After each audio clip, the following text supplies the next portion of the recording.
పాలకుర్తి నియోజకవర్గానికి ఇన్ఛార్జ్. అలాంటిది మీరు మీ కోడలతో ఎందుకు పోటీ చేయించారు? ఇనిషియలీగా నేనే క్యాండిడేట్ని. పాలకుర్తిలో నేను ఎంటర్ అయిన రోజే పాలకుర్తి ప్రజలకు చెప్పాను. ఈ మధ్యకాలంలో చూస్తుంటే యూట్యూబర్స్ ప్రత్యేకంగా మిమ్మల్ని టార్గెట్ చేస్తున్నారు అనిపిస్తుంది. దీనిపై మీరేం? వాళ్ళకి టార్గెట్ నేనే. సో వాళ్ళకి ఎందుకంటే నన్ను దాటితే కానీ ఎమ్మెల్యే కానీ రీచ్ అవ్వలేదు. ఎందుకంటే ఏదన్నా చెడు చేయాలంటే నన్ను దాటాలి ఫస్ట్. ఈ యూట్యూబర్స్కి కూడా ఏమీ పని లేదు.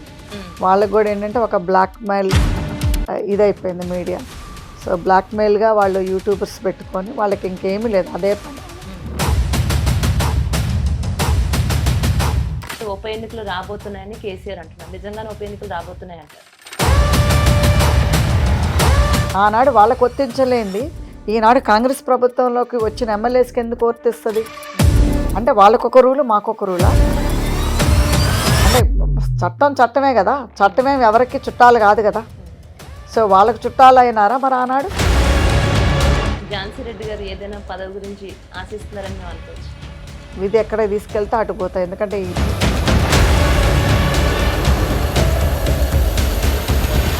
రాజకీయాల్లోకి వస్తుంది అనుకుందే జరిగింది కాబట్టి ఏదొచ్చినా కానీ.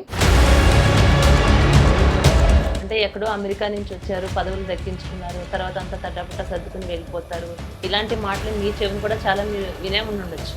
ఇట్లాంటి వాళ్ళకి మీరేం సమాధానం చెప్తారు? సో అలాంటిది మేము అమెరికాకి 6 నెలలకు ఒకసారి పోతే తప్పేం లేదు, పోతాము. సో అందుట్లో తప్పేం లేదు కదా. ఎందుకంటే ఇప్పుడు ఇక్కడ ఉన్న పాలిటిషియన్సే వెళ్ళి అమెరికాలో కూర్చొని అమెరికాలో ఇన్వెస్ట్మెంట్స్ చేసుకుంటున్నారు. అలాంటిది మేము అమెరికాలో ఇన్వెస్ట్మెంట్ చేసుకొని అక్కడ డబ్బులు తీసుకొచ్చి ఇక్కడ వీళ్ళకి దాన ధర్మాలుగా ఖర్చు పెడుతున్నాం. మీ చిన్ననాటి బాల్యంలో జరిగినటువంటి కొన్ని సంఘటనలు మా వీధి 1977లో అసలు తెలుగు మాట్లాడే వాళ్ళే ఉండేవాళ్ళు కాదు, అసలు ఇండియా వాళ్ళే ఉండేవాళ్ళు కాదు. ఎంతవరకు తెల్లోళ్ళు నల్లోళ్ళు వీళ్ళ వరకే ఉండేవాళ్ళు, వేరే దేశవస్తులు ఎక్కువ ఉండేవాళ్ళు. నల్లోళ్ళు అయినా చాలా తక్కువ ఉండేవాళ్ళు ఆ టైంలో. సో అయితే అప్పుడు